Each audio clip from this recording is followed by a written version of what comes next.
we'll get started in just a few minutes.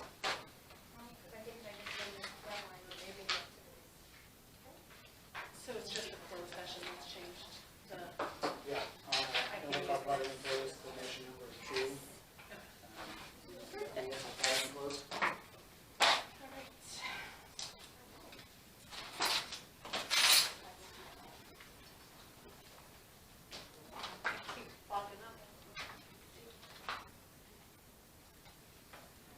I need to buy you LASIK. Did you say LASIK? Yeah, LASIK for your surgery, for your eyes. Oh, we don't need glasses? I'm like, I thought that was a surgery, not anti-dog. It's gonna be a fun night.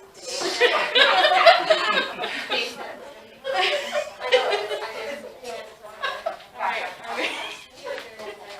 I think we are. Maybe we might want to step, I think.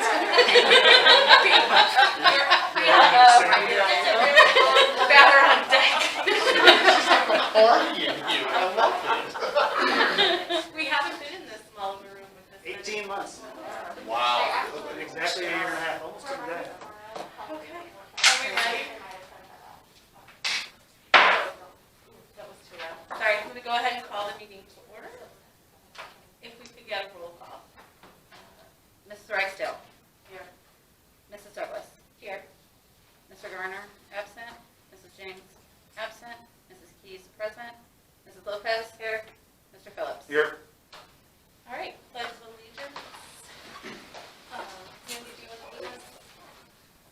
I pledge allegiance to the flag of the United States of America and to the republic for which it stands, one nation, under God, indivisible, with liberty and justice for all. All right, I need a motion to approve the agenda as presented. So moved. Second. Seconder isn't here. I know. Do we do discussion on the agenda? Discussion? Roll call. Mrs. Keys, yes. Mrs. Lopez. Yes. Mr. Phillips. Yes. Mrs. Ragsdale. Yes. Mrs. Douglas. Yes. All right, any correspondence to read? No. All right. That leads us right into reports and informational items. And first item under superintendent's report is the budget presentation. Yeah, by- and if I can't, because I'm usually used to 2 screens, I need to share this. Present now. Present. No.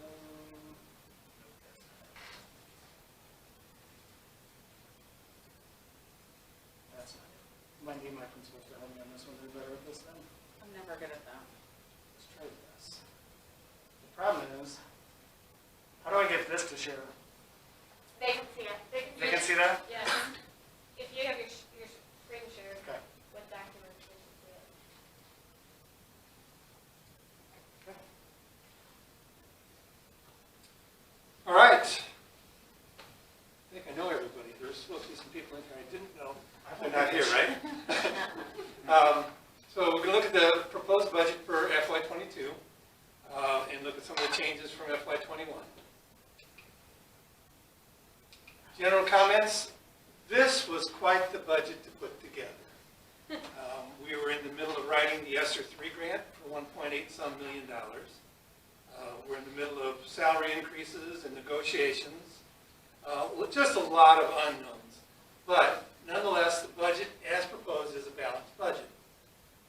In ISB's definition, that means that revenue exceeds expenditures in the operating funds.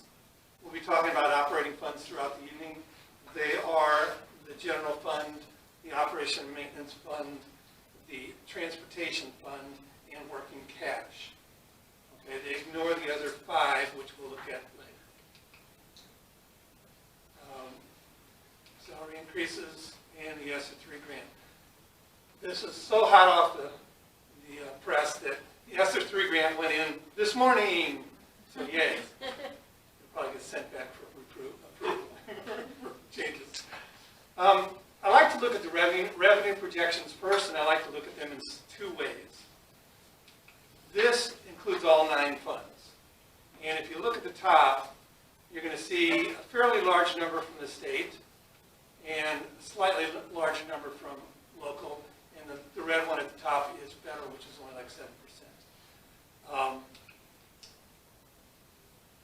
The state number will change when we look at the operating fund. If you keep this picture in mind, the state's share gets a whole lot bigger when we look at the operating funds. And I'll tell you why in a second. So evidence-based funding is a big state allotment. It's going to increase $173,000 this year, which was really good news. It's state money that we can allocate in any way that meets students' needs. And this year we're going to allocate it, if accepted as proposed. The Ed Fund will get 90% of that money. Operation and maintenance will get 4%, and transportation will get 6%. We will still be lower in the transportation fund at the end of the year than at the beginning. We just try to keep it at a level that's fairly reasonable.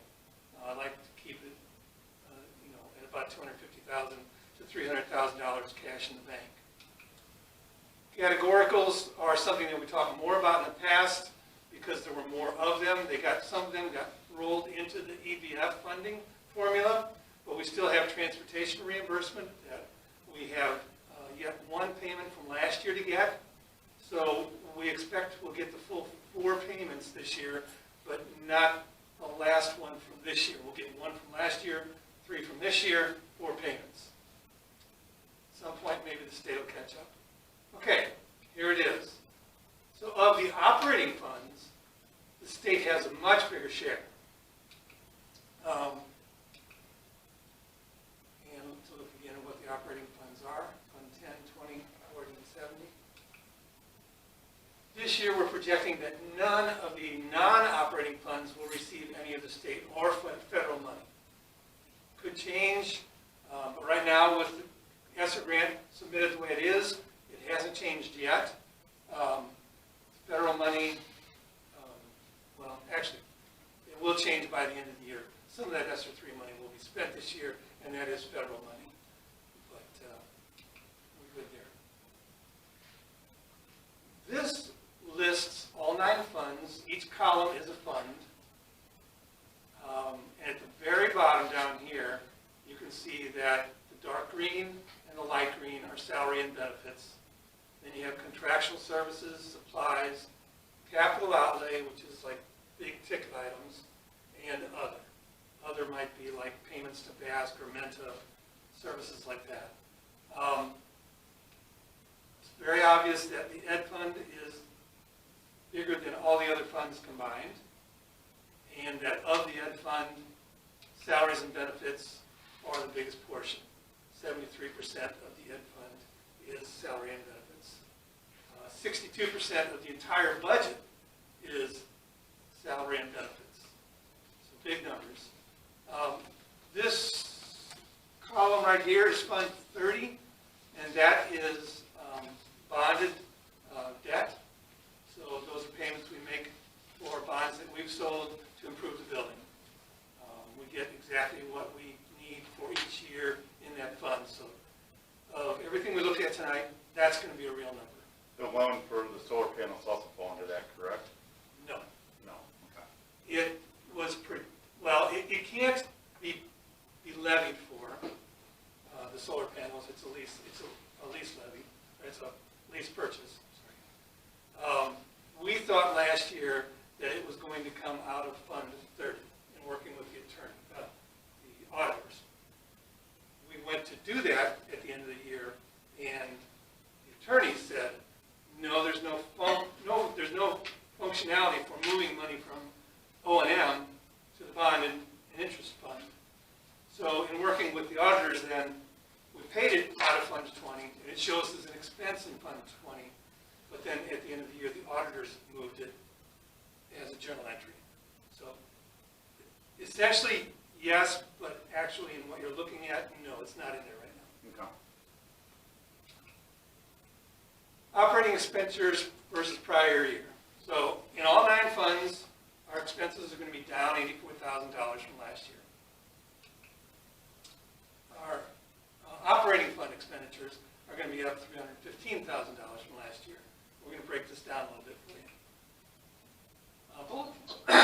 points of the increases. Salaries and benefits are going to be up $135,000 estimated. That includes, some people that are retiring that lowered our costs, new people that came in at lower rates. Aside from those, salaries and benefits would have been up quite a bit more than that. ESSER II supplies are up $97,000. They're a whole broad range of things. We've got a new cooler inside the cafeteria, or no, this is the outside cooler. Yeah, this is the big one. We're pushing to get that done in time to get it paid by the end of the year. Website and communications is up $17,000, so we went with a new website platform and communicating to parents. And facility upgrades. Dave, you want to say anything about what's being done in that chunk of money? No, so that was the workspace, extending the classroom that we did. It was the old lounge into a new student space, and then converting the old transportation office, which thankfully we put that shed in, because in hindsight we didn't think we would need it for this year, and we absolutely do with the classroom. So that is all the sinks have been replaced, the locker room sinks, all the sinks in both buildings replaced with actual working sinks, which is important during a pandemic. And then I think that's it. So the rooms, learning spaces, and then all that we did with the bathrooms and the gym lawn areas. And Dave, out of that, where it's got the 338, I'm assuming that's where that 160,000 I Yep. asked you Chunks about. of payments. Mhm. Okay, so is that just covering about half of that, or is there Yeah, another? 'cause about some of it's 160? due, they're due at different times. And so this should be, was that one of our last ones for it? Because we're really, That was one of our first was our payments. first one. So now that we're done, the other Okay. half or so. There's some money up front for the initial design cost, but it's, I don't know how you want to break it down, but it's not all paid at once. So we should see roughly another 160 pop up on one of our bills. Whatever is remaining down there. You could probably submit one more bill before the retainage is given out, so that there'll be 15% left off, and there'll probably be a third bill for the 15%, after Dave said, okay, you can do it. That's like the punch list items. Punch list. There are a couple of punch list items we still have to go through, but we're 95% Okay. finished up and running. So immediately after submitting the ESSER III grant today, Dave came in and said, oh, by the way, we'll probably need to amend it to include some of the gymnasium locker room things. The restrooms, the public restrooms out front were done, but we don't have the hands-free washing and all that in, so we're going to look at that later in the year. Yeah, and just as a heads up to you guys, we'll probably, Denny and I estimate we'll probably amend this a dozen times. One of us. Not this year. Yeah, well, me and whoever Denny's replacement is in this grant. Remember, this grant for ESSER III goes through September of '24. So we have, and that's what's so hard with the budget, is that you'll see line items that seem like they're ending, they go from 130,000 to zero. Well, then on another item, it goes from nothing to a new 130,000 or more.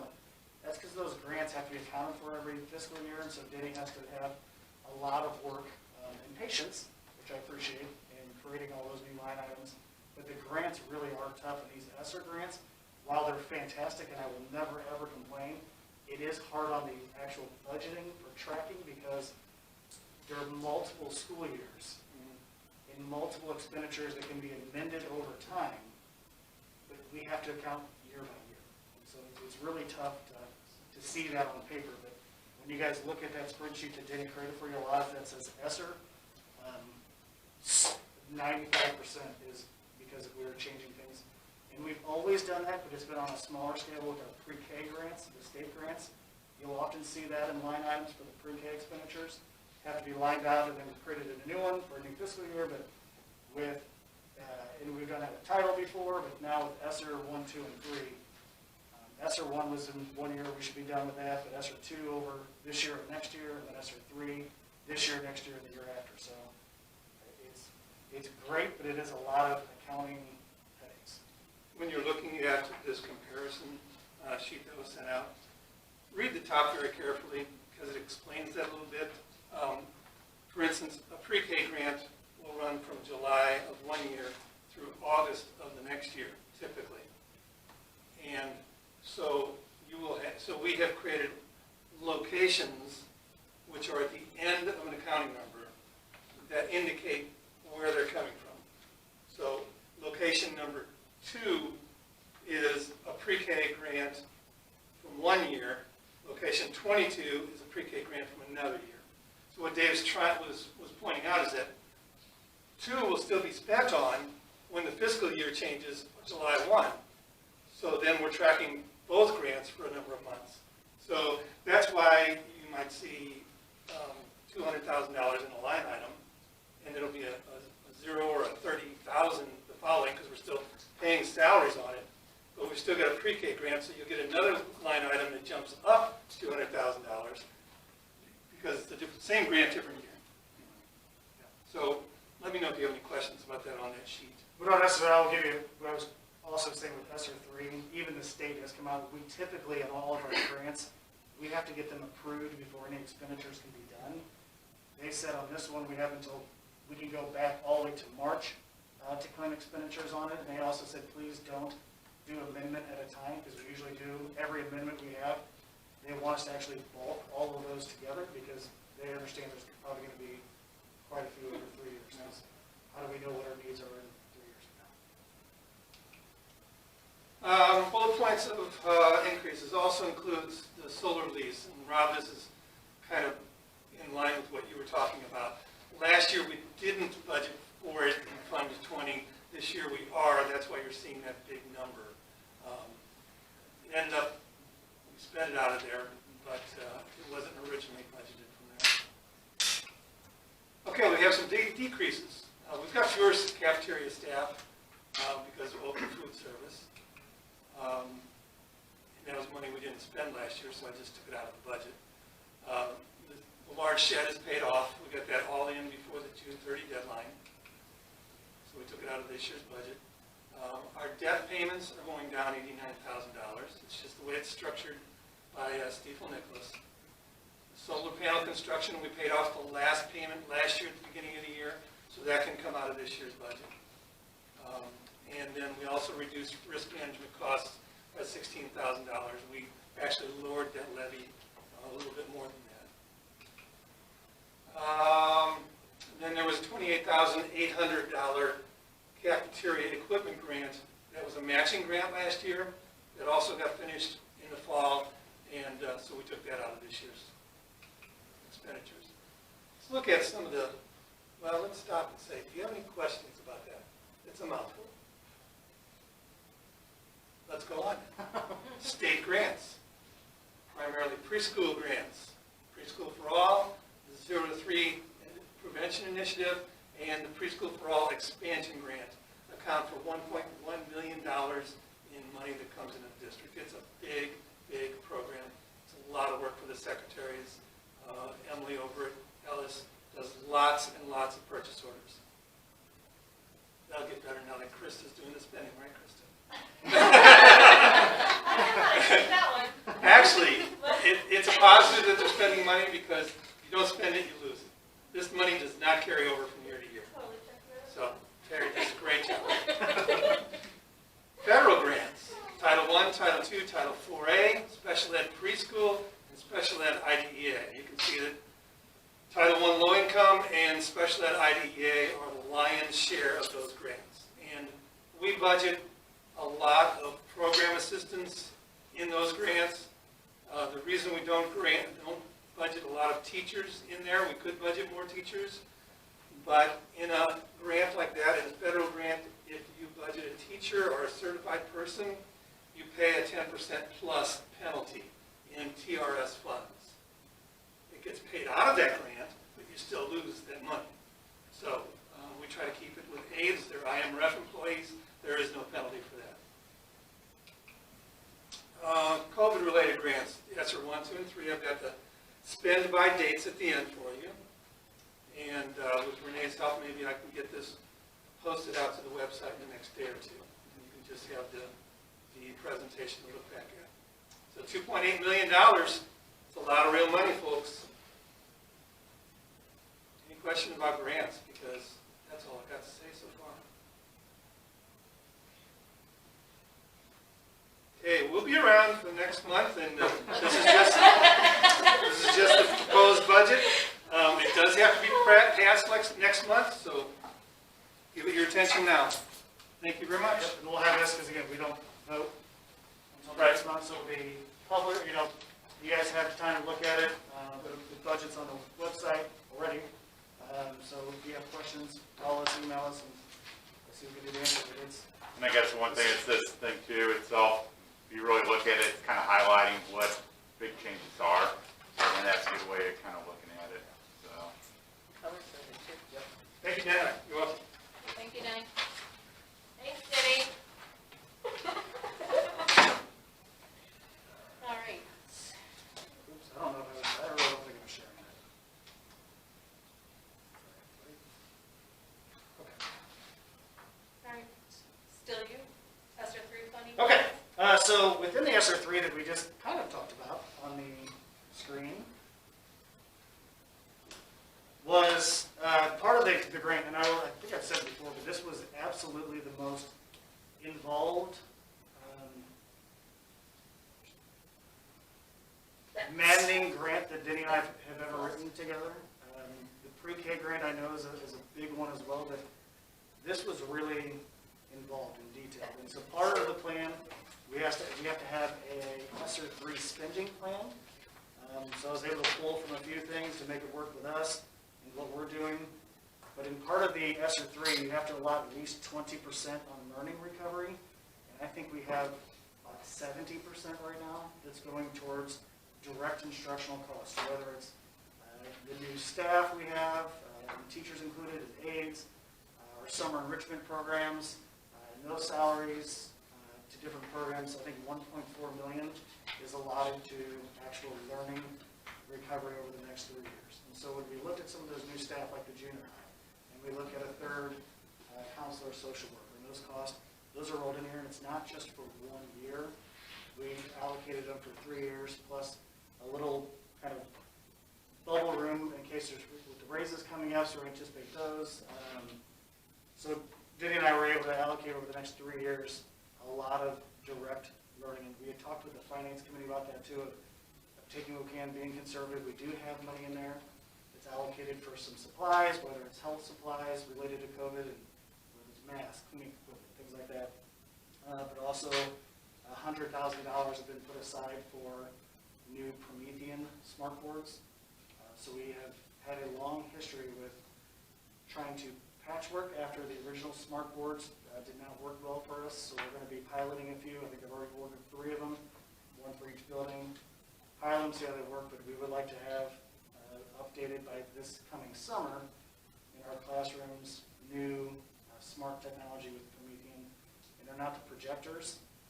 They have the arms, and every time you shut the door, you have to recalibrate. They're actual flat panel TV. So we'll see how they go, but there's money in there for some teaching supplies, but a lot of it is towards personnel. Are they touchscreen TVs? They are. Yeah. Yep. So they're interactive, and again, it'll be really nice. And for some of our teachers who've had the smart boards, they're recalibrating every time the door would shut, and it shakes the wall, and the arm shakes, and it was frustrating. Those smart boards we had before lasted about 4 or 5 years before I think 80% of them broke. And so we don't want to go with those again. We also have additional personnel targeting to, like I said, the social emotional, but also early childhood coaching that we wrote in the grant. We've always had a very limited number of hours with our early childhood pre-K coach. A little bit more of that, and also our technology coach that we're getting a day a week as well. Put some money in for Chromebooks and technology to make sure we're always kind of up to date with our Chromebooks and new Chromebooks. So there's some money with that too. But the ESER plan is actually in the plan, and it is posted on our website too. So that was created because we had to be able to submit the grant. And that's it for that one. COVID update. Yeah, so you guys saw last Thursday was an interesting day for Illinois. The 2 sectors of Illinois with public health and the hospitals and educators starting on the 5th are required to be vaccinated and or submit to weekly testing. At the very end of the executive order he puts in, ISB shall make rules and guidelines, I think, pertaining to this order.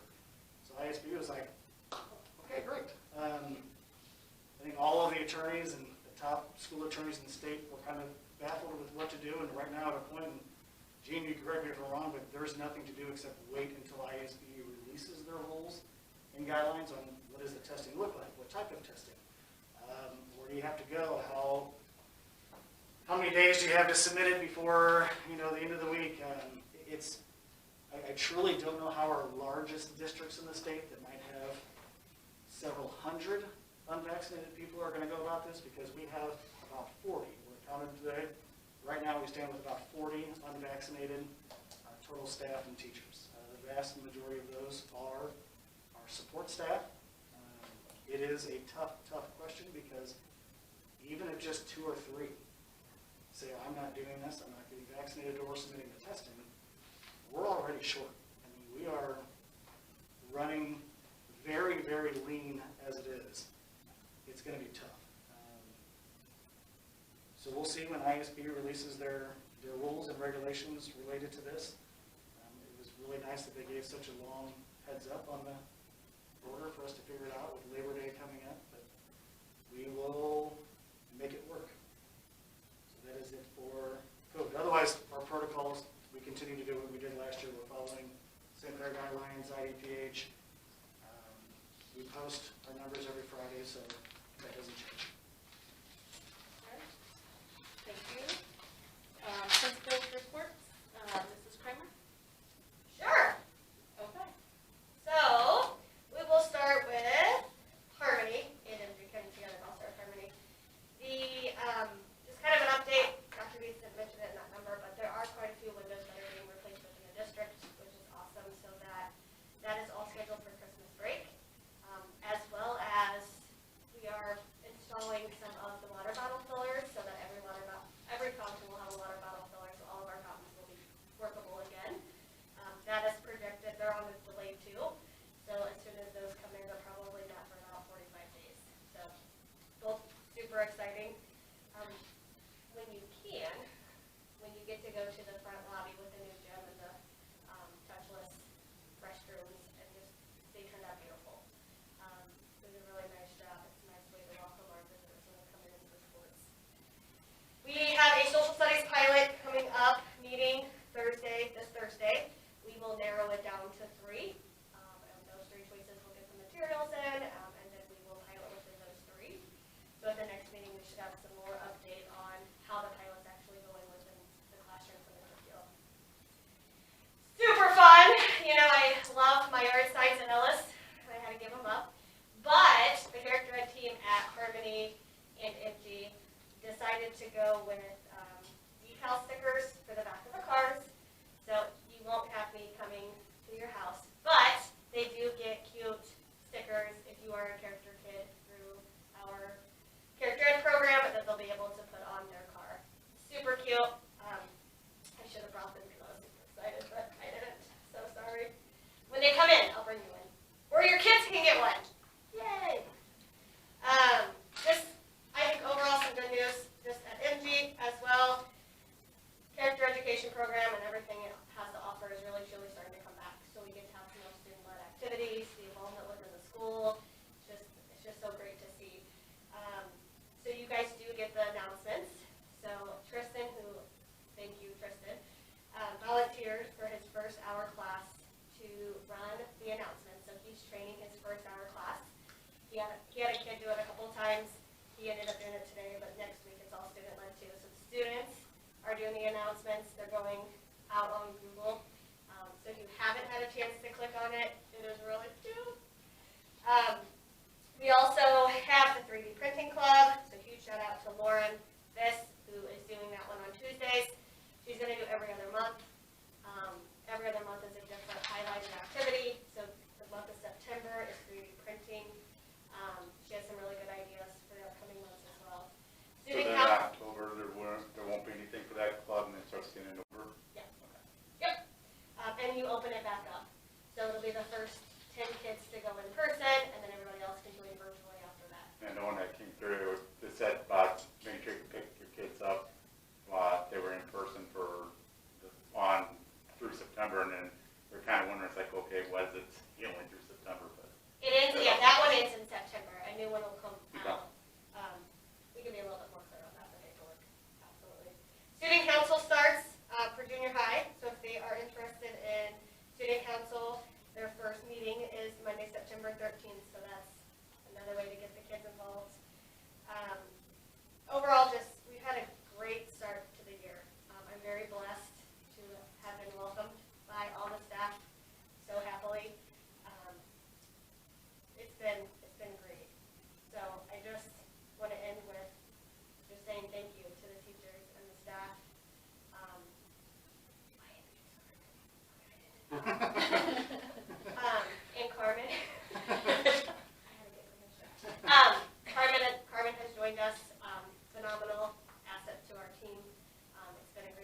in, they dug a huge hole in our teacher's lounge. They got everything put back together. I am so thankful for our custodians who absolutely did everything that they could to get everything in tip-top shape for kindergarten orientation. Getting the floors waxed after summer camp was quite a big task, but especially with the brand new team, but they pulled it through, and I'm really proud of the hard work that they put in to get everything into really great shape. Kindergarten orientation happened. I got to meet tons and tons of our new kindergarten families and all of our little kindergartners, which was fantastic. I got to, it was my first kindergarten orientation. We took Mr. Garner's, and I know he's not here, but he had an idea at one of the community relations to put up a photo frame, so we did a little photo frame. The kids got to come in. It was very, very popular. They all got to take their little picture. We hung it from the ceiling so nobody had to touch it, and they could be kind of socially distanced from that. Supply drop-off night district-wide was a huge success. I wish it wouldn't have rained at the end of it. It was kind of a grand finale, but we had quite a few parents come through, drop off their things. Our support staff, we did have quite a few teachers that turned out as well, which was really nice to see. Let's see here. Right now it's kindergarten color day. Today is yellow. So we're going through all of the different colors. We had Mrs. Kramer stole Mr. Armstrong the day before, and so he dressed in spirit wear on Friday, so we had to cover him with green stickers and Post-it notes when he was back in our building on Friday, just so that way he could help out with some of our kindergartners learning their colors. We did boot camp district-wide in all three buildings in order to maintain social distancing. We had the teachers switch and go through all of the presentations so our kiddos could all learn all of those things. We took it back to character ed. They really liked aspects of it. We would love to be able to do that back so that way we can give the kids the tour of the building. But right now that was the best thing. So hopefully in January, if things are better, we can kind of do the walking tour along with it as well.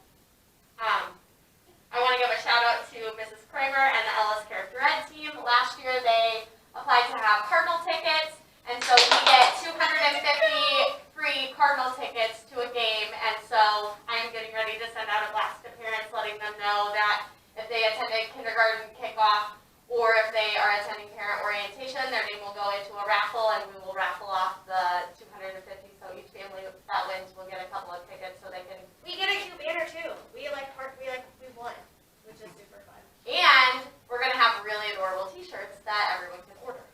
And we get to go to the field. I get to go down to the field. I get to get a banner. I know. The last thing I want to mention, and I know I've been talking quite a bit, our Aptity is up and running. Some of you probably got our push notifications. Miss Emily is running those, even down to, hey, bus 104 is running a few minutes late. So we're able to push all of those through and kind of filter them as needed. And we're handing out more flyers as parent orientation coming up. Sorry, I know that was a lot. Nobody told you to be smart. No, you have to be able to enjoy me. I spent too much money. All right. Anything else? Nope, don't answer that. All right. Committee reports. Mrs. Keys for policy. So we all received the first reading of Press Policy 107.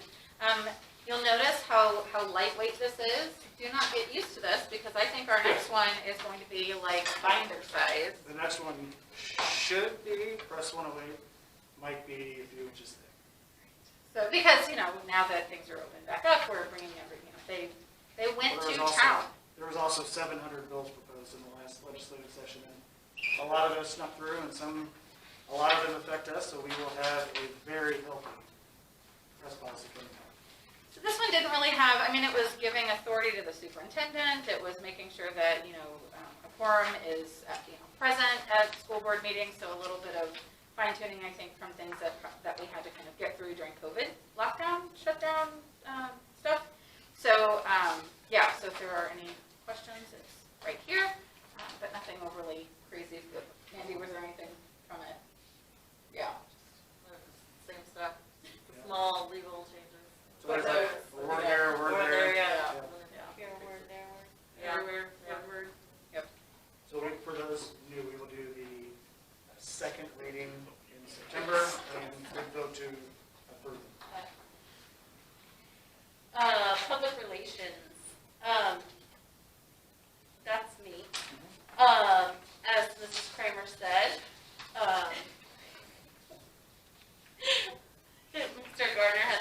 area for the photo op. We also talked about, from a public relations standpoint, building usage and related to COVID. And we as a committee decided that we would continue with building usage at this point, but limited to, on this campus, to the foyer of the gym with the newly completed restrooms. And at Ellis campus, to just, do we call it the foyer? That main, Yeah, the long hallway. like the main hallway stretch, so that the rest of the building is closed off. They would have that hallway area and access to those two restrooms. So at least they would be indoor, out of the elements, but easy to clean and not worried about much germ spreadage or extra custodial work related to COVID. So, and then we also talked about the rollout of I can't say it, After G. Apogee, and I think that's about all. We didn't have a. It wasn't any, we had a little bit about the sports info sheet that, Oh, right, follow, and they get involved, and then. yeah. That was it, yeah. One thing I'm kind of curious about is you guys talk about using the full gym at Ellis, considering there really isn't anything in there. And if you did have people that allowed to spread out a little bit more than for just using that foyer area. Yeah, I think if we can talk, if somebody needs it, I don't know what large group might need the full gym, but it'd certainly be open. I think that all that's easy to clean, there's not like bleachers and chairs, so between that main hallway and the gym, I don't think that'd be an issue. And then what about the possibility of like the Harmony / cafeteria, considering that's something the board itself has used? It is, but we use that, I would be hesitant because we use that multiple times a day with a lot of our kids, so as much as, even though the risks are probably minimal, I'd rather not take it with that, and with the foyer not being a student area for the day, limit to that. If we have to have someone go use the other larger hallway at Ellis, but I think there's spaces, we'll just have to take it. Yeah, request- I think it's once we have the gym in Ellis, that'll take care of any of the large open space. As I said, you figure you may have people that, it may not be a ton of people, but if you're still trying to spread people out or something like Just that. with all of our tables in there, and the bleachers there, that they Yeah. sit at, it'd be hard to get Yeah, into it. and like I said, if we can do a lot of that at Ellis, then that takes care of that need with that gym. As I said, to me, that's just the big thing, is being able to allow people to spread out if they're using our facilities, where if you're just looking at those foyer areas, it's still somewhat confined. And no students come in that way on this campus, right? They go out in the They day, go so we out, have. so yeah. even if something couldn't be But cleaned that's where that Harmony gets night, it, gets the, we still have the morning and the day to clean it's just, that before there's the not, kids are there. there's not tables and things that they sit Right. at and touch, it's just they walk through it, so that's a lower, we're able to clean it all. Buildings and grounds. Oh, that's me. We did not have a meeting, but just everything, we kind of touched on it earlier. It's really 95% finished. We have a few, we call them punch list items, the key locking situation. Trying to explain school key systems to a general contractor was not going well, and so I just said, can we just work directly with our key, the locksmith who works with all of our doors and familiar with the intruder key. The intruder key's on the inside, it fits all the rooms too. This needs to be keyed separate from here to here. I felt like I was trying to teach calculus for a little while, so they just said, we're gonna let you work directly with your guy and just send us the bill. So the keys are part of it. There's the window and replacing the doors in there that we still have, but really everything is done. The sinks work, they work very well, which is good. I know I emailed you guys about it, but I felt terrible when we showed up, I think, the day before, and either Mrs. Kramer or Mr. Bauer was like, hey, the bathrooms look great and everything's touchless and this, and why didn't we do the locker rooms? I have just oversight. I don't go into locker rooms, and so it was kind of out of sight, out of mind, and then when we walk through, they absolutely, everything's touched still, and the traditional handles, and we have kids use them, so we will fix those. That'll go into our ESSER 3, but we do need to get those taken care of. All right, Mr. Phillips, finance. covered a whole bunch of stuff in that one. One of the things that we talked about was having a full-time nurse. We also talked about a lot of the social studies curriculum as part of our talk as well. We had a lot of things which we already kind of covered as far as the building repairs, things like that. Talk a lot about the CARES Round 3. A lot of that's already been talked about tonight. We talked about some of the financial, or I wouldn't say issues, but what we need to handle as far as financial considerations for the custodians, since we are negotiating with them currently. We talked about support staff and admin, possible raises that may come out of that. We talked about purchasing a new bus with a lift. We also talked about the insurance update to MetLife. Kind of went over the budget itself. Talked a little bit about using SCU as far as possibly some things with the bank. I know Dave found out some stuff that won't allow us to use them as our main account, but it's something we may look at in the future, depending upon what kind of numbers they come back with us. And then the last thing we had is we talked about the buses using for band and choir. And I guess that was one question I did have. I know we talked about that, and band and choir started this week, but we didn't hear anything about it. So No, that's all right. That's something we can follow up with tomorrow in terms of getting those routes, and I'll get with Terry and Tristan and Norman and see what we can do. So I apologize on that. no problem. And I'm glad you brought up Scott Credit Union because they never send me their stuff, so I need to follow up with them. Okay. And I think that's pretty much all that we covered. Like I said, it was a busy meeting. Sounds like a lot of stuff. Yep. We're at comments by board members. Rob, you want to just keep on going? Yeah. I know my son, only have one in the district now. He's enjoying his time now at Ellis. He was a little bit nervous when he started out and stuff like that. It's the first time he had to actually worry about moving classes, but he's actually enjoying himself and thinks it's a great experience. And really take hats off for everybody and make it a nice, smooth transition, getting back to everybody being in the district, which we haven't had for over a year. So pretty much that's what I got to say. Yeah, and I have both of my kids are at the Harmony MG building now, which is great for drop off and pick up. I'm very happy that they start and stop at the same time of the day. My kids are super excited about the lockers, and my youngest loves the food selection that we have with OPA. So yeah, definitely happy kiddos.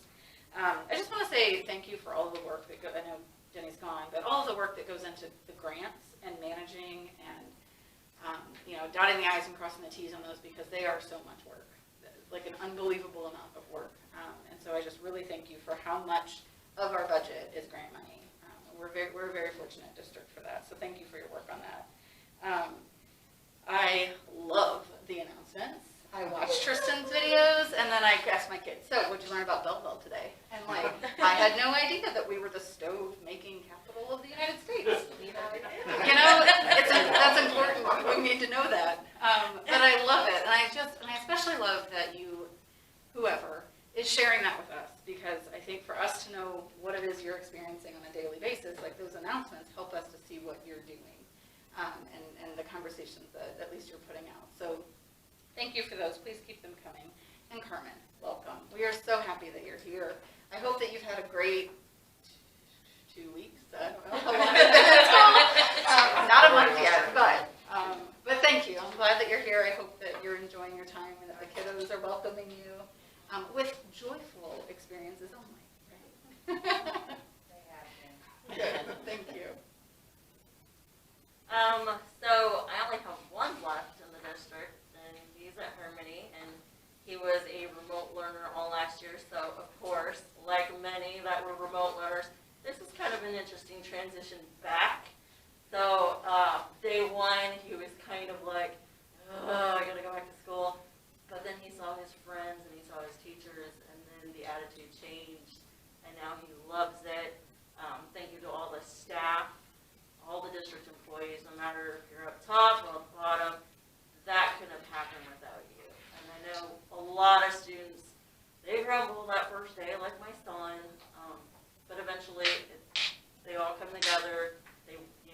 each other, and we're exciting with the bulletins, with music, with all the programs that our district offers.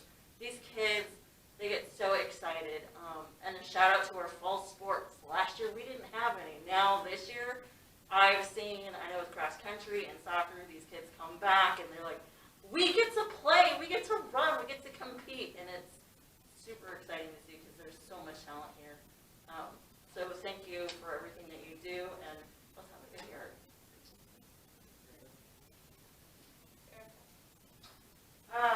Well, first again, welcome Carmen. I know we got to meet at the supply drop-off for like 4 minutes. We may have bombarded Ray a little bit, maybe. Yes, welcome. We just threw it right in. My kiddos are both over at Ellis, kindergarten and first graders. So the kindergarten orientation, I think, is great. Even though mine was in pre-K, it was just at the end of the year, we were remote before. So just getting that initial, check-in of this is the rest of the kind of like the school, or like the cafeteria, your teacher, everything. Taking their stuff, I think that's really helpful. And the color days, it's just also great. They get excited about that, and finding a bow in every color that they put out has also been fun. And then the other thing is just the app.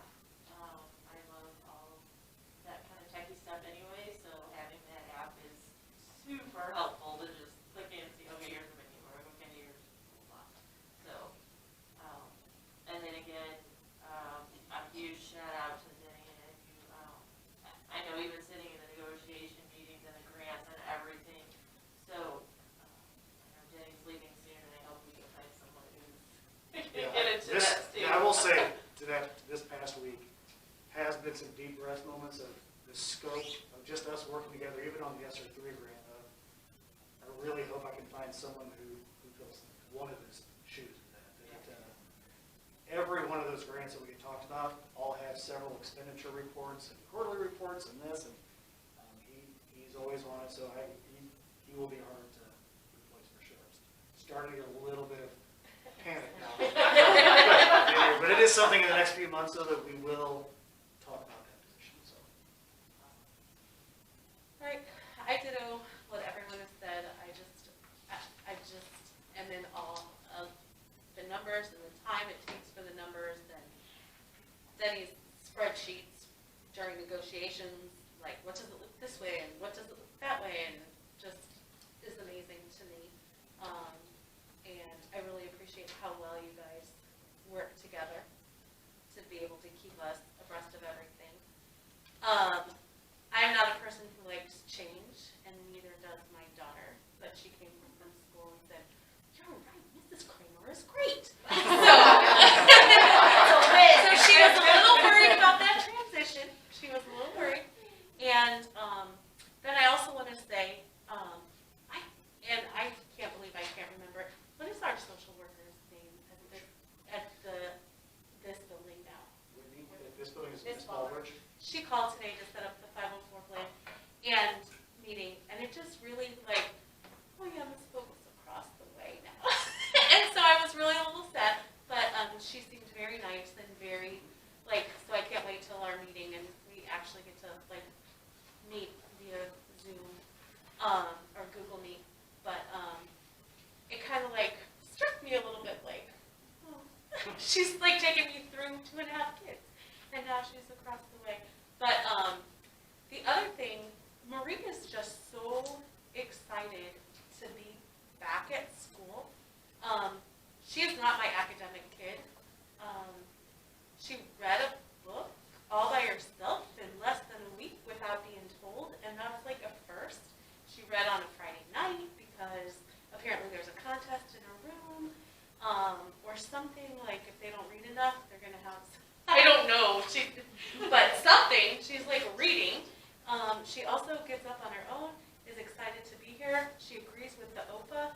My child has never eaten school breakfast or lunch until this year. She gets up, she doesn't ride the bus anymore. She walks to school so that she can be here in time for breakfast with her friends. And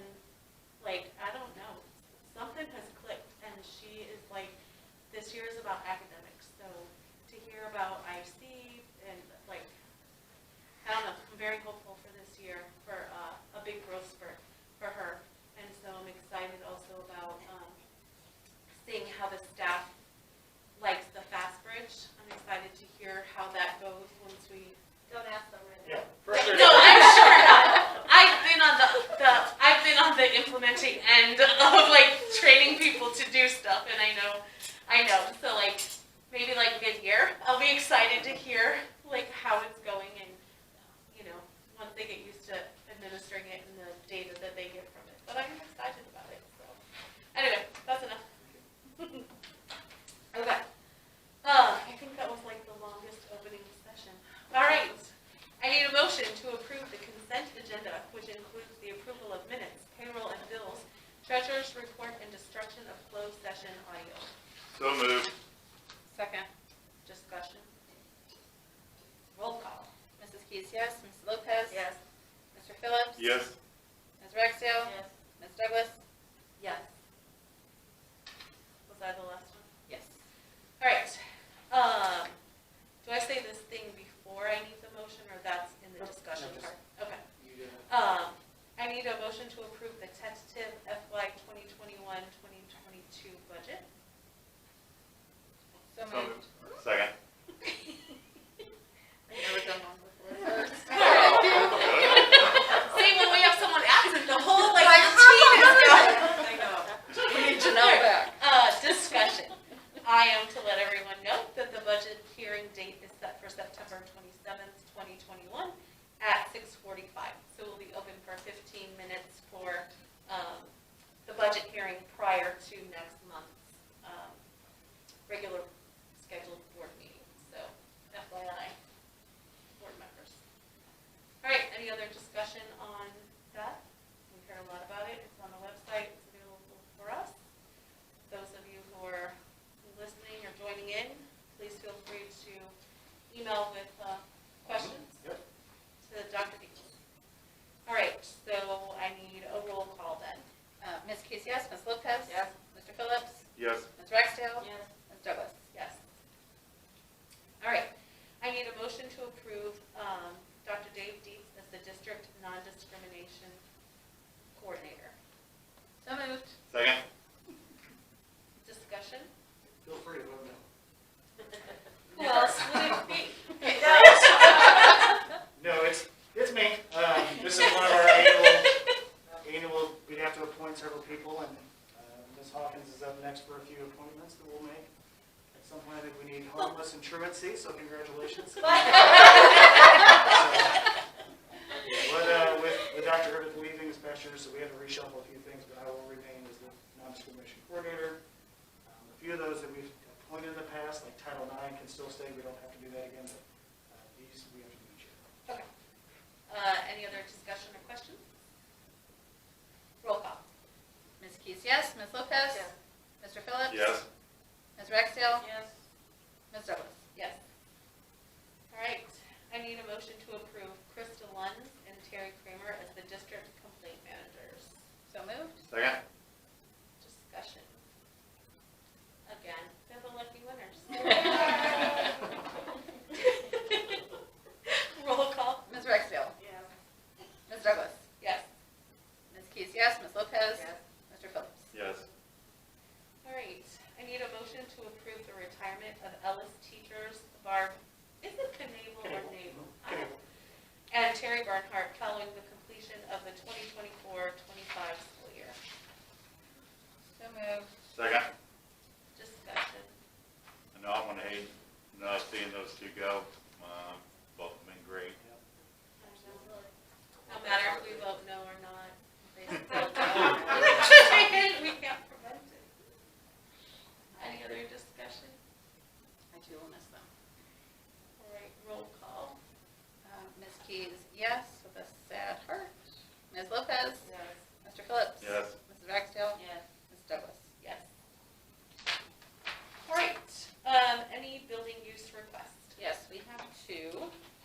So the first one is Tom Elliff for Boy Scout troop meetings that will have approximately 15 people in them at the MG Junior High outside pavilion on Mondays. And just the FYI, I had to fill out a form. They plan on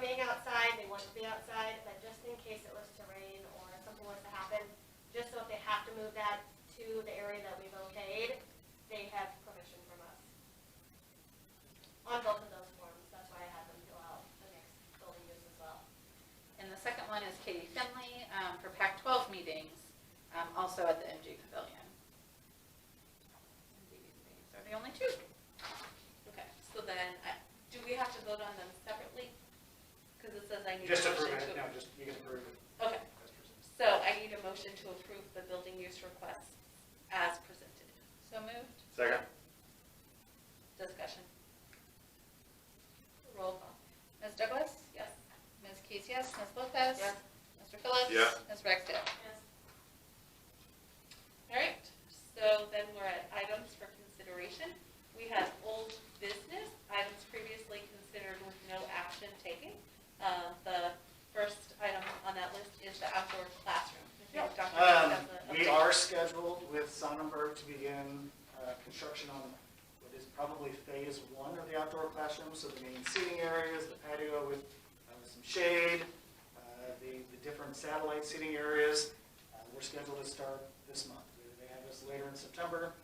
Obviously, we don't want to plant anything when it's 900 degrees outside. So they're waiting for cooler temperatures, but we will proceed forward. You can see an outline. I put it over there if you guys want to look at it later of what it'll eventually look like, what it could look like. So we are proceeding with that. In terms of the educator shortage, it's something we talked about in the spring. Every district, I think nationwide, is dealing with that in different positions. This is one of the first years that even some of our regular classroom teaching positions had so few applicants that usually if you apply, or if you post a second or third grade teaching job, you might have 50, 60 applicants. When I first started as a principal 12, 13 years ago, whatever it was, I remember one year for a fourth grade job, I counted up 159 applicants for that one position. That is not the case anymore. And so we talked about it several months ago, but maybe trying to put it in numbers of what this would look like. And this year, for, say, paraprofessionals, you go back 5, 6 years ago, almost all of our support staff positions were actually certified teachers that had not yet been able to find a position. We were able to kind of work with them and prepare them, and it was really a win-win for everybody. They got great experience. The last several years, we've seen really a tough filling of educators in our support staff positions. We've had this past, over the summer, this is a synopsis of the summer, so I appreciate the principals putting it out for me, 6 paraprofessional openings with 8 applicants total. We had certified teaching positions. Again, we used to have 50, 60 a position. We had 5 total openings, 51 total applicants for the 5. So still very fortunate to have the staff that we did. I said before, we got very lucky with being able to still find outstanding candidates and qualified candidates, but the number of pool that schools are choosing from now is getting tougher. And so we do have a nurse position right now that we are also trying to fill. I think we put it on Indeed again, and we have a few applicants coming in from Indeed, so that's exciting. But we are at the point now where everything has to go through Indeed or those pay for advertising sites to push it out to a broader audience. But it's what we need to do, and we will keep trying to do everything we can to make our district the most attractive to attract and retain. Hey Dave, you said on the outdoor classroom, you're meeting with them to kind of plan this stuff out, correct? We already did. So, Okay, sorry, I went up. Terry and I met, walked through one of those days when it was 98 degrees outside, and then we met over at Sonnenberg, so you can actually like pick out and look at material firsthand. I don't want to talk about it too much because Ms. Lawrence gets very upset with us about this, since it was supposed to be a work project a while ago, but Yeah, we did. one of I the really, reasons really I asked pushed is, for it. But it's fine. I know we talked about why the door was put on the side with the shed that it was. Is there actually, I didn't really look at it, but is there grass in between where the bus lot is and that building? Because I know you said all the Shed, work comes between the off the lot where the bus There's goes. about 3 feet of weed, like in a ditch. Okay. Because one thing I was kind of curious, and maybe something to talk to those guys about, is that they could do something like a French drain to try to There are strains. That's something we did have addressed was, it's not an issue of draining when it gets there, it's the issue of how many hundred of feet of pavement that all slants towards it. So in a normal rain, it's not an issue, but when we get those like downpours like we did last week with like 4 inches in Right. 30 minutes, the water is way too much volume that comes off the pad or the pavement, and it all just puddles down there. But once it hits there, it does drain. It's not like we're talking about the railroad track type drainage. It does drain, it's not enough ditch back there, and we always dealt with that even when the shed wasn't there. It all slopes that way until it gets into the creek by the railroad tracks. Okay, maybe I just wasn't sure if there was a Yeah, drain is one it's- thing, but it's like, I know I've seen French drains kind of handle large amounts of water as well, so I didn't know if that was something. We need yeah. a French sewer.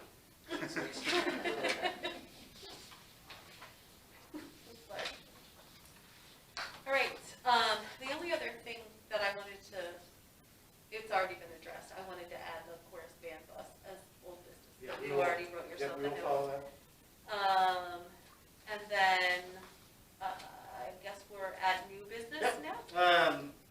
And it's not on your sheet, but something that was brought up earlier, that this is a new year for our parent orientation nights. There were some comments, because we moved away from traditional open house, and we understood that there was gonna be some angst and some people who were upset, hey, the kids didn't get to meet the teachers. We're trying it this year and see how it goes. So actually this week, you'll get to meet with the teachers, really get a good sit down, this is what we're doing, this is what the curriculum, these are some of the key points. We'll see how it goes. We'll do some reflection, probably have a survey afterward of the community of, did you like the old way? It's new, so it's different, and not a lot of people like change and new, but it's something we had actually looked at before COVID hit. We were supposed to do that, but we didn't. So we are going to see how it works this year. If it doesn't work, we can always go back next year into a traditional open house, but we will see how this works with having, a couple weeks into the school and parents having more of an idea of what's expected, and the kids have met their teacher, and the teachers know their kids, so that when I come up and say, hey, my son has this, there's a little more awareness. When that happened on a traditional open house night, and you have a lot of parents coming up with this concern and that, it's really hard to put all that together, so we'll see. We'll see how it works, and we'll get some feedback afterwards from not only you, but the community as a whole. Yes. This is just my opinion about the school supply drop-off. I think some of the teachers are very similar to my personality, and I think if we continue, my personal opinion is that if we say no teachers, it's no teachers. So that one doesn't show up and not another. Right. Something to consider, yeah. It's hard to keep teachers out of a building, some of them, Mhm. I know. But I think it was odd that some kids got to see their teacher and then others didn't. So that's just my Yeah, opinion, and I wanted to. Well, yeah, I mean, Put it there's out a lot there. of things of reflecting that we'll do and learn from, and we'll see. And I just, and this is really not even, Mhm. I mean, you know how I felt about this change. But it did go well. I think the only thing that I would say is, and I would love, like a late, this is more of a, Hawkins, this is for you. We're just giving you work. You're never gonna come again, I know. But I do wonder, I love the kindergarten kickoff, and I almost wonder if we should do something just a little different for 4th grade. Because it is a new building. And so, like my 6th grader, the parents all seemed fine, but the 4th grade parents, it was just like, but we don't even know what happens when the kids get to the building in the morning. Like, they didn't know that they go to the gym and then they meet there. And even if it's not the parents that are there, but if it was kind of we come together and talk to the parents a little bit about this is what happens 4th through 8th-ish. I don't know. Just something to think about. Yeah. But no, it doesn't have to be like as crazy as kindergarten kickoff, but just maybe a little extra support. Because we do, I mean, for the kids' sake, they do come over. The kids do, That right. transition, yeah. Right. But parents of 4th graders were still a little. Yeah, something to consider. Yeah, and again, I think there's gonna be a lot of suggestions and a lot of feedback, and we'll take it all and see what we wanna do, or edit, or change, or improve for next year. But it did go very well. I thought the staff that were here were so good at like walking us around and showing people the classrooms. Like they worked really hard that night. So thank you for that. Thank you. Other new business, and then the state has reached out probably 5 times in the past 3 weeks. But even though we said, hey, we have a board meeting tonight, they kept calling Renee. So I said, I promise you, I'm going to talk to the board and get their feedback before we make any commitment. And that's hosting a vaccine clinic here on site. They would like to use our facilities. They said they will bring everything that's needed, but that we would host a vaccine clinic for this area. There have been other clinics not too far away, but if it's something you guys as a board would want, I didn't immediately say yes because we don't have visitors right now. We don't have people coming to the building on a large scale. So I just wanted to open up for discussion for you guys, or thoughts or comments. I think we can absolutely make it work in the big gym, but it is a space that we use daily. So it's not just an easy, yeah, come on and use the facility. There are considerations to make. Are they asking to do it during the week or during weekends? She didn't really say. I think it was pretty much open to whenever we could. If we had a weekend, having custodians on site's not an issue. We'd have to pay for that, but we could and limit.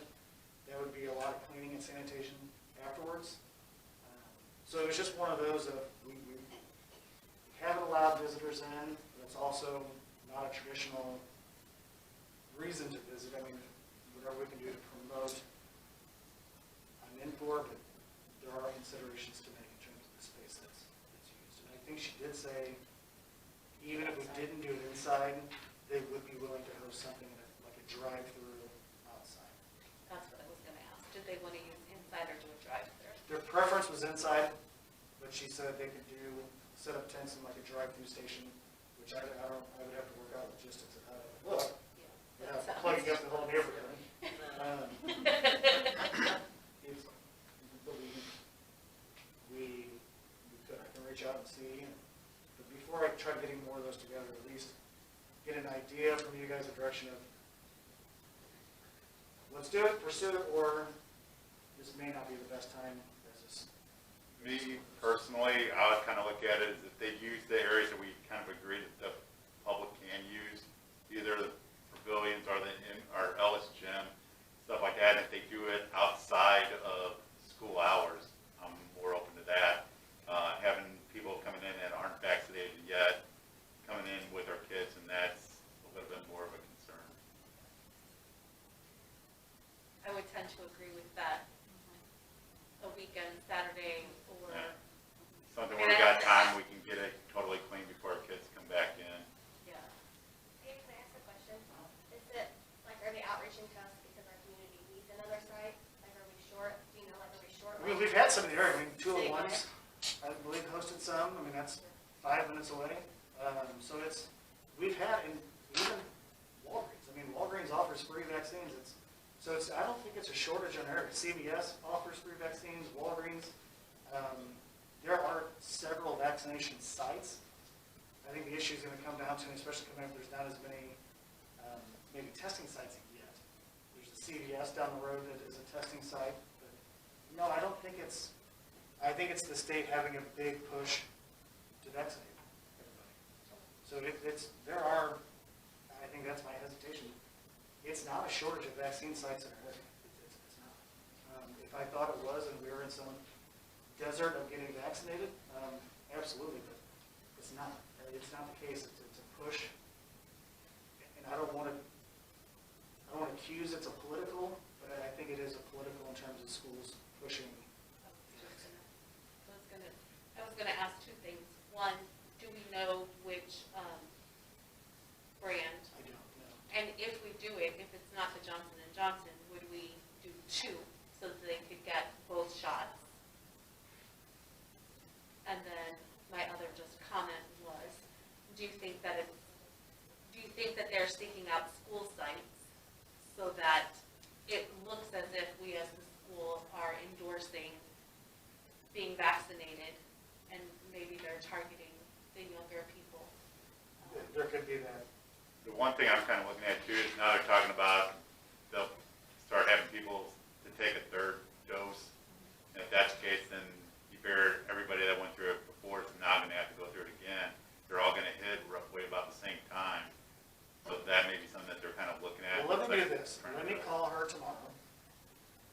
she'll probably call me again. Let me get some more of these answers. Again, we're not on a shortage of vaccine sites right now. Let me get some more information, and then we can talk about it either in committees or at the next board meeting. Sound okay? So I went to the one at 201, and I thought that was very well ran for what it was, and they just opened it up to students and family only. So it wasn't an open public thing where just anybody could come. You could make an appointment, but if you made the appointment, I mean, it's just to kind of see, so they have that many vaccinations on hand. Was that guaranteed appointment time? No, you stay there. But, I mean, I'm not against it, but I think if we're gonna do it, then you're gonna have specific guidelines. It was on a Saturday, the second dose was another Saturday, there was nobody in the building, it was certain parts of the building open, you could only come here, you were directed. They had the ambulance, healthcare professionals on site, just in case someone passed out or anything, or had a weird reaction. I mean, it was pretty well done. Yeah, they run it. I mean, this is not a school district run. They don't provide the facility. They run it. They did everything, they gave the cards, they did everything. We got Pfizer both times, so I mean, if we're gonna do it, then we just need to know specifics and then be, okay, this is what it is. What I'm hearing though is no one's opposed to it.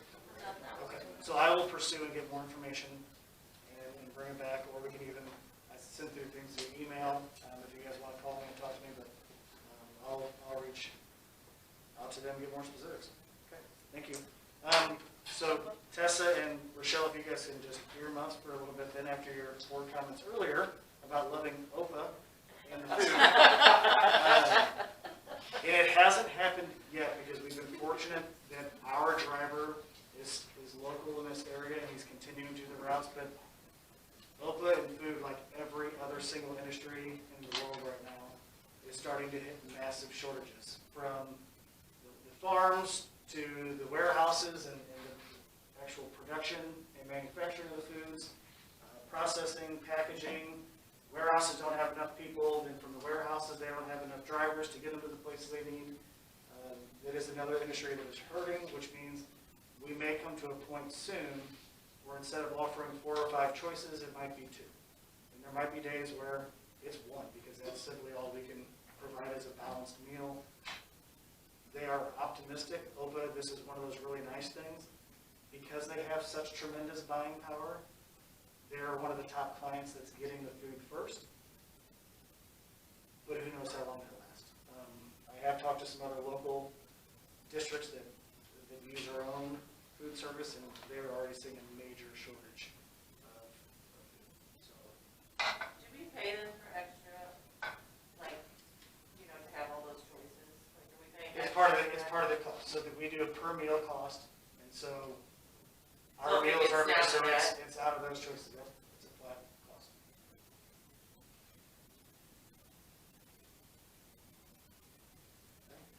Okay, and that's it for me. All right. When's their contract? We have to renew it every, Right? yep, we renew it every, I think May is, April or May is when we get it. Okay. And so we'll be up again, but we have to renew that every year, and we get up to 5 years total before we'd have to write a new RFP. Okay. I forget, do I get to ask if there's any other new business Yeah, that yeah. anyone wants to add that wasn't? Anything that we need to add to new business, anything that anyone wants to bring up for discussion? All right, upcoming board activities in the month of September, we adopt the budget resolution and the budget. We approve the FY '21 district audit if it's complete, and we approve the seniority list for the 2021-2022 school year. In October, we received the 2021 school and district level report cards. In November, tentatively approved the 2021 tax levy and Triple I, thank you. The Triple I conference in Chicago, somewhere else. All right, do I say that out loud? This list is not inclusive and may need to be adjusted. Okay, we're at public and employee comments.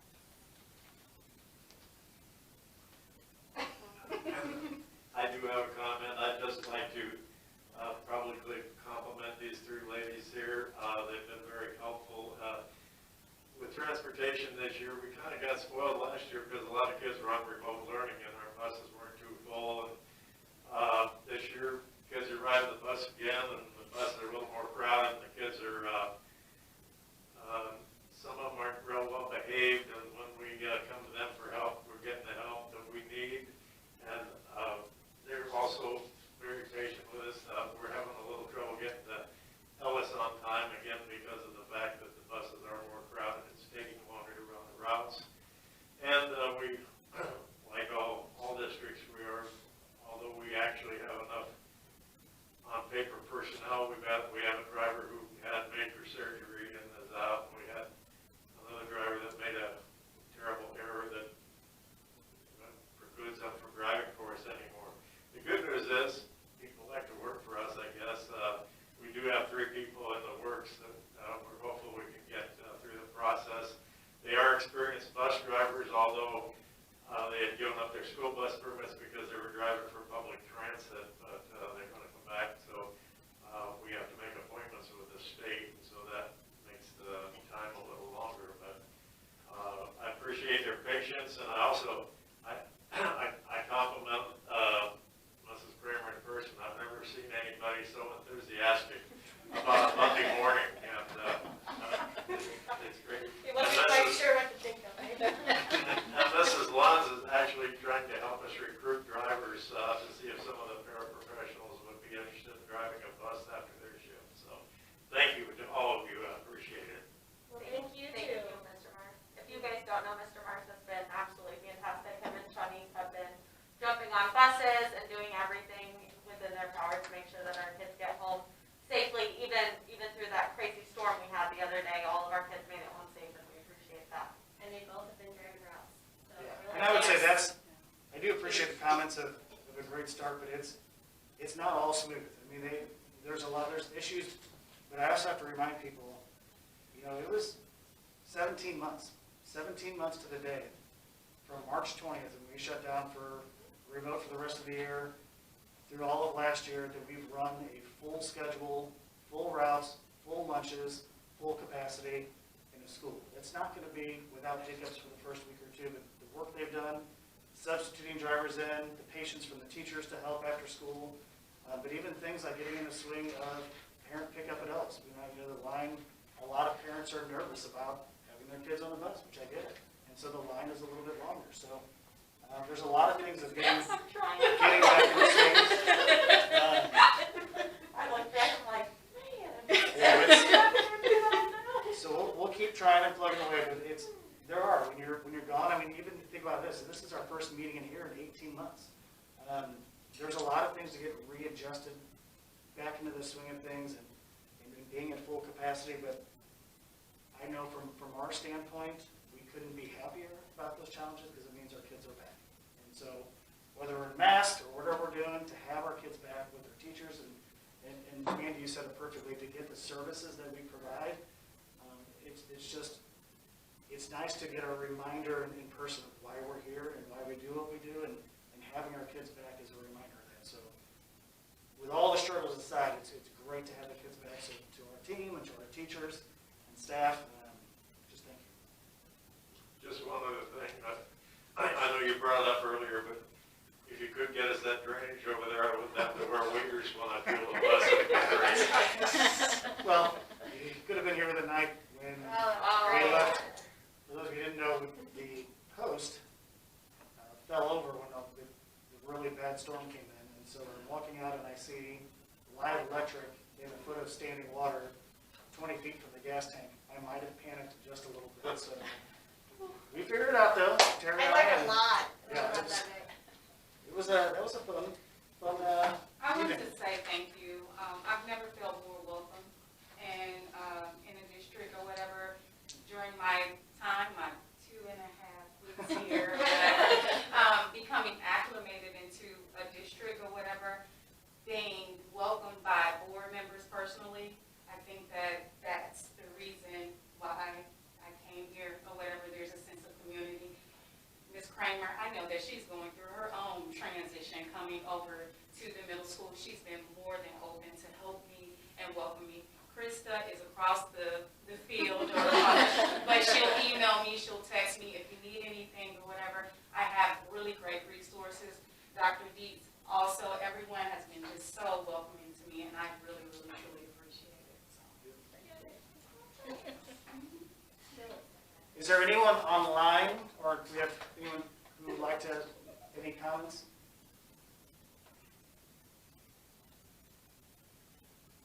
Okay. All right, so, I guess at this point, I'll need a motion, no, do I read it first? Okay. So, a motion to go into closed session for the, I just have to get my, math ready for these paragraphs. Appointment, employment, compensation, discipline, performance, or dismissal of specific employees of the district or legal counsel for the district, including hearing testimony on a complaint lodged against an employee or against legal counsel for the district to determine its validity.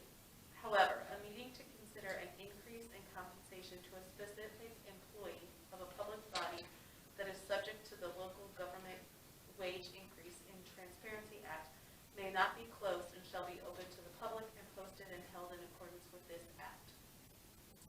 Collective negotiation matters or deliberations between the district and its employees or their representatives, or deliberations concerning salary schedule for one or more classes of employees.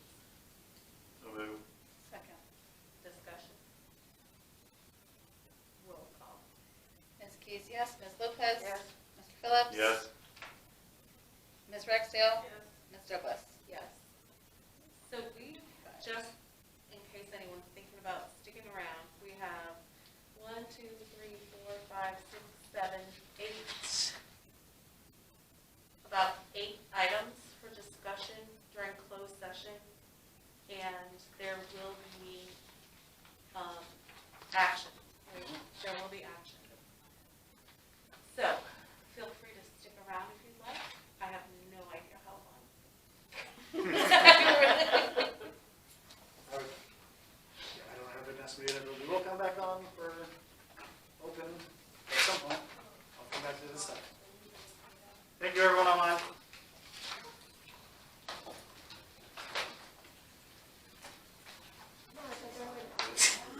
No, yeah, you throw it away. It wasn't my organization. You did it. Stop bickering, like. we just love each other, that's why we bicker. This needs to be in the office. Okay.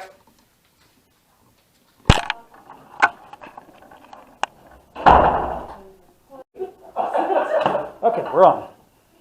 Okay. Items for action as a result of closed session. I need a motion to accept the resignation of the following at-will employees: Gracie Gates, Renee Young, Megan Stanley, Bill Kraske, and Linda Wyatt. So moved. Discussion. Roll call. Ms. Keys, yes. Ms. Lopez? Yes. Mr. Phillips? Yes. Ms. Rexdale? Ms. Douglas? Yes. Okay. I need a motion to accept the resignation of Jennifer Hopfinger as a junior high teacher. So moved. Second. Discussion. Roll call. Ms. Lopez? Yes. Mr. Phillips? Yes. Ms. Rexdale? Yes. Ms. Douglas? Yes. Ms. Keys, yes. I need a motion to accept the resignation of Ryan Martin as an intermediate teacher. So moved. Second. Discussion. Roll call. Mr. Phillips? Yes. Ms. Rexdale? Yes. Ms. Douglas? Yes. Ms. Keys, yes. Ms. Lopez? Yes. I need a motion to accept the resignation of Dr. John Griffith as Harmony and MG Assistant Principal effective August 4th, 2021. So moved. Hold on, I gotta have this one, sorry. Okay. Discussion. Roll call. Ms. Keys, yes. Ms. Lopez? Yes. Mr. Phillips? Yes. Ms. Rexdale? Yes. Ms. Douglas? Yes. I need a motion to hire the following at-will employees effective August 16th, 2021. And I don't have to read the positions, or I do? No, just a minute. Okay. Jacob Hutchison, Renee Young, oh, I'm sorry, Lena Young, Renee, it's Renee. it is Renee, I'm sorry. Phaedra, Peter? Phaedra Hale, Janine Martin, Marcette Jeffrey, Antoinette Winters, Twyla Miller, Sandra Jones, and Jack Gosher. So moved. Okay. Discussion? Roll call. Ms. Rexdale? Yes. Ms. Douglas? Yes. Ms. Dees, yes. Ms. Lopez? Yes. Mr. Phillips? Yes. I need a motion to hire Ashton Pepper as a special education paraprofessional effective August 18th, 2021. So moved. Okay. Discussion? Roll call. Ms. Douglas? Yes. Ms. Dees, yes. Ms. Lopez? Yes. Mr. Phillips? Yes. Ms. Rexdale? I need a motion to approve Nicole McLean as sixth grade girls volleyball coach. So moved. Second. Discussion? Roll call. Ms. Keith, yes. Ms. Lopez? Yes. Mr. Phillips? Yes. Ms. Donna Rexdale? Ms. Douglas? Yes. I need a motion to hire Logan Niehaus as fifth grade full-time substitute until the completion of her teaching certificate, at which time she will be moved on to the certified teacher pay scale at bachelor's step 1. So moved. Second. Discussion? Roll call. Ms. Keith, yes. Ms. Lopez? Yes. Mr. Phillips? Yes. Ms. Rexdale? Yes. Ms. Douglas? Yes. I need a motion to hire David Donahue as a special education teacher at MG Junior High. So moved. Second. Discussion? Roll call. Ms. Keith, yes. Ms. Lopez? Yes. Mr. Phillips? Yes. Ms. Rexdale? Yes. Ms. Douglas? Yes. I need a motion to approve the contract hiring Carmen Hawkins as Harmony and MG Assistant Principal at a base salary of $65,000 effective August 13th, 2021. So moved. Second. Discussion?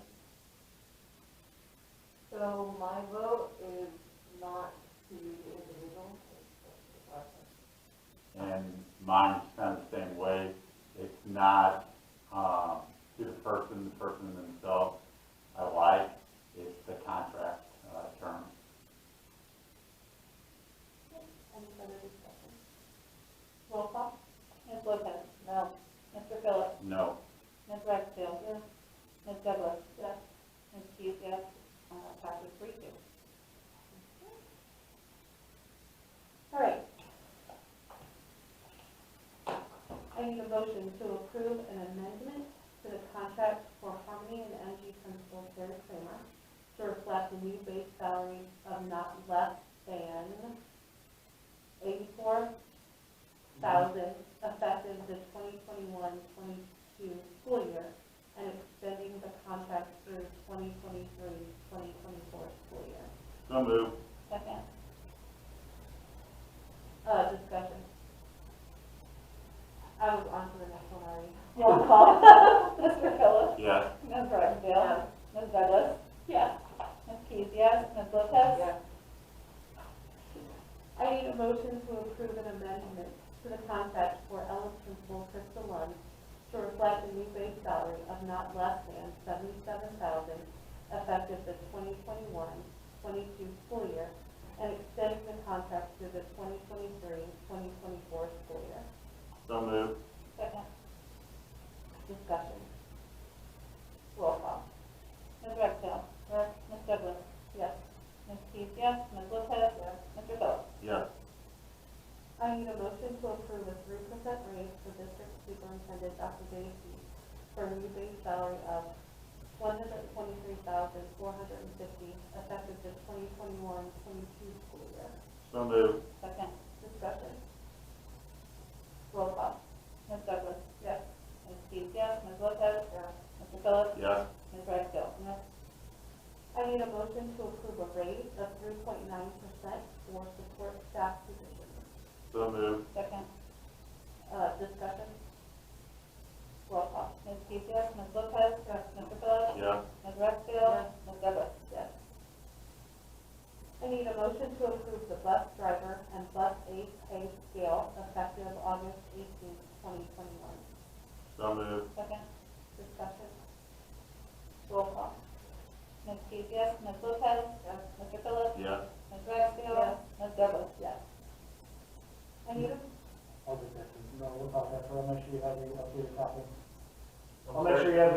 copy of what it is to pass out. Thank you.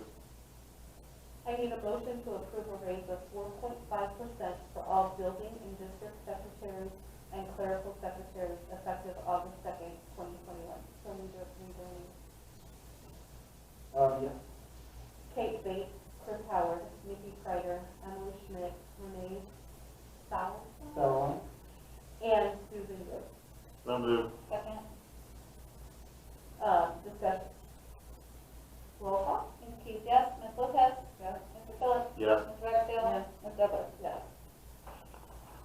I need a motion to approve Emily Schmidt as website and app coordinator at a stipend of $2,000 per year. So moved. Second. Discussion. Roll call. Ms. Lopez? Yes. Mr. Phillips? Yes. Ms. Ragsdale? Yes. Ms. Douglas? Yes. Ms. Keith, yes.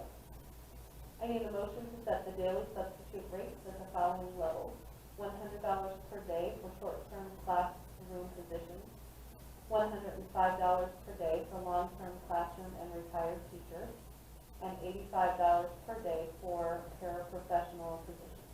So moved. Second. Discussion? Roll call. Mr. Phillips? Yes. Ms. Ragsdale? Yes. Ms. Douglas? Yes. Ms. Keith, yes. Ms. Lopez? Yes. I need a motion to adjourn the meeting. So moved. Second. Discussion? Roll call. Ms. Ragsdale? Ms. Douglas? Yes. Ms. Keith, yes. Ms. Lopez? Yes. Mr. Phillips? Yes. Done.